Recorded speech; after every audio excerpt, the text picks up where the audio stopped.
किसानों के मामले में प्रधानमंत्री से मिलने गया तो मेरी 5 मिनट में लड़ाई हो गई उनसे, क्योंकि वो बहुत घमंड में थे।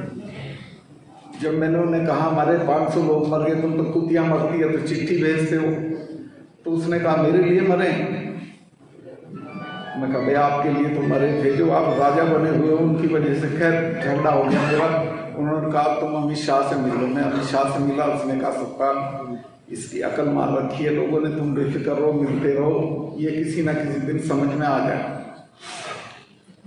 खैर मैंने खुल के उनको ये कहा कि 2 बात आप समझ लो कि ना तो इन सिखों को हराया जा सकता, इनके तो गुरु के 4 बच्चे कट गए थे, उसने सरेंडर नहीं किया। 2 दीवार में चुने गए थे, 2 मर गए थे। ना हमारे ये तो हारते ही नहीं, हमारे वाले तो ये गलत छेड़ दिया आपने। इन लोगों को कुछ ले दे के समझौता करो। तो उसने कहा अच्छा देखेंगे ये वो। खैर किसी स्टेज पे उसकी समझ में आ गई ये बात, और मैं एक दिन बोला, अगले दिन उन्होंने बयान दे दिया कि भाई मैं माफ़ी चाहता हूँ और ये बात अब ख़त्म करते हैं, और मुझे लगता है सारे मसले आपके हल हो जाएंगे, और सिर्फ आपकी एकता की वजह से, कोई मेरे करने से नहीं। आप जिस तरह वहाँ डटे रहे हैं, पूरे देश में कोई कौम नहीं है जो इस तरह डट जाए। आंधी, बरसात, सर्दी, गर्मी, सड़कों पे पड़े हैं, खुद बना के खाना खा रहे हैं, लेकिन डटे हुए हैं। और ये और कह दिया था कि ये हट जाएगा, हम नहीं हटेंगे, हम तो 4 साल रहना होगा तो 4 साल रहेंगे। तो ये आपकी ताकत है। ये मत देखो कि आपके हवेली है कि नहीं है, आप पे पैसे हैं कि नहीं, आप पे कैरेक्टर है, आपका एक किरदार है। तो ये अपना कायम रखो, एका कायम रखो और मिलजुल के रहो। ये रुपया धेला तो कोई चीज़ नहीं होती है। मैं तो गवर्नर रह लिया, मिनिस्टर रह लिया, 3 बार MP रह लिया, MLA रह लिया।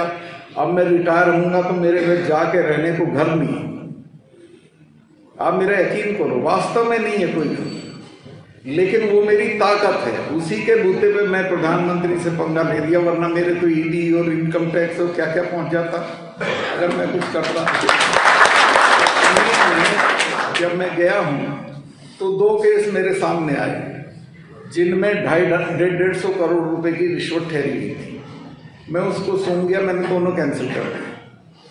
मुझे सेक्रेटरी ने कहा जी इसमें फला आदमी ले रहा है, इसमें फला आदमी ले रहा है, और ये आपको भी मिल सकता है। मैं कहा मुझे नहीं चाहिए, मैं 6 कुर्ते पजामे लेके आया हूँ, ये लेकर वापस जाता हूँ।